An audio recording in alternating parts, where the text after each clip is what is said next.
Hey, so I want to make a small video on how to remove a bolt that's been broken off into an engine or any other component that you might be working on. This particular bolt is an exhaust bolt on a small lawnmower engine.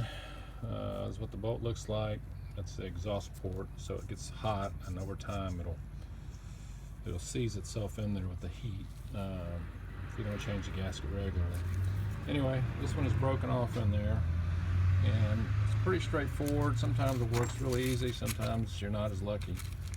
But the first thing you have to do is take a tap, and to the best of your ability, tap the bolt in the middle as closely as you can to the middle, kind of eyeballing it. Make sure your tap has a good sharp point on it to make a nice starting hole. Then take, depending on the size of your bolt, a very small drill bit, in this case, small enough to hit the tap part and drill down into the bolt. You want to drill straight down, as straight as you can, into the bolt. I use a little lubricant called PB Blaster. This stuff is great. It frees frozen, locked, rusted bolts and such.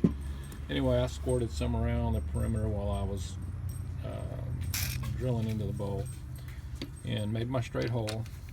And then you're going to need what's called, some people call them easy outs.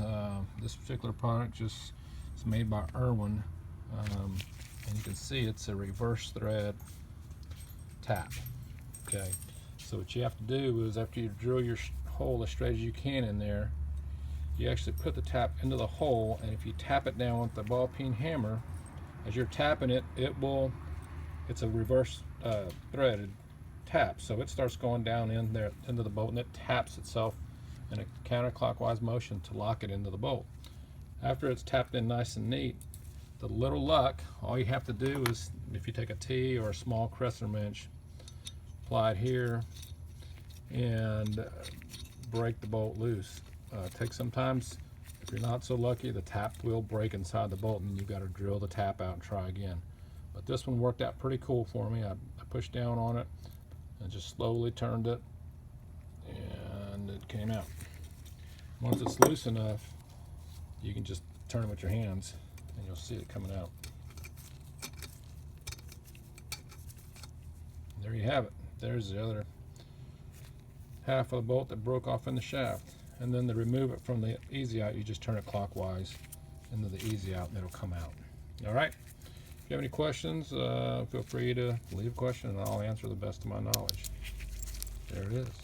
All right. Good luck.